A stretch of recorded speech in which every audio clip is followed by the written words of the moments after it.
एक शांत सा सुंदर गार्डन, सुबह की कोमल धूप, चारों ओर हरियाली और फूलों की खुशबू।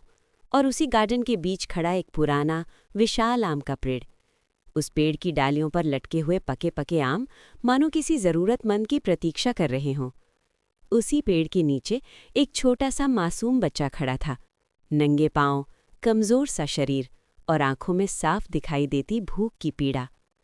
वो ऊपर देखता है, अपनी छोटी छोटी बाहें फैलाता है, एक बार फिर दूसरी बार उछलता है, लेकिन आम बहुत ऊंचाई पर थे। थककर वो वहीं जमीन पर बैठ जाता है, पेट पर हाथ रखकर धीमी और टोटी सी आवाज में कहता है, काश आज एक आम मिल जाता। उसकी आंखों से एक आंसू गिरता है और जैसे पूरा गार्डन कुछ पल के लिए शांत हो जाता है। फिर वो बच्चा धीरे धीरे आसमान की ओर देखता है। न कोई शिकायत, न कोई जिद, बस एक भोला सा विश्वास। वो अपने दोनों हाथ जोड़ता है और कहता है, हे बजरंगबली, मैंने किसी का बुरा नहीं किया, बस आज बहुत भूख लगी है। अगर आप कहीं हैं तो मेरी मदद कर दीजिए। उस मासूम प्रार्थना के साथ ही हवा अचानक रुक जाती है, पत्तों की सरसराहट थम जाती है। तभी आम के पेड़ के पास एक दिव्य प्रकाश धीरे धीरे चमकने लगता है। सुनहरी रोशनी चारों ओर फैल जाती है और उसी प्रकाश से करुणा और शक्ति के प्रतीक श्री हनुमान जी प्रकट होते हैं।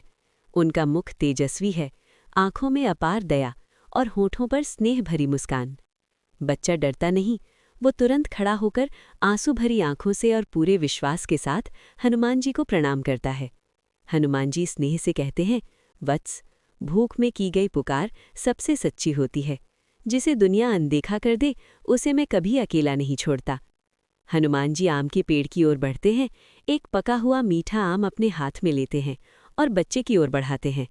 बच्चे के हाथ कांप रहे होते हैं, आंखों में आंसू होते हैं, लेकिन चेहरे पर सुकून और खुशी की चमक होती है।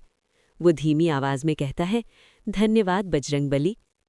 हनुमान जी उसके सिर पर आशीर्वाद का हाथ रखते हैं और कहते हैं, याद रखना वत्स, जब भी सच्चे मन से पुकारोगे, मैं किसी न किसी रूप में तुम्हारी सहायता जरूर करूंगा।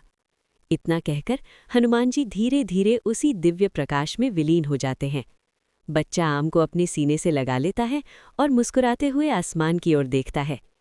ईश्वर वहां नहीं आते जहां दिखावा होता है, ईश्वर वहां आते हैं जहां सच्ची पुकार होती है।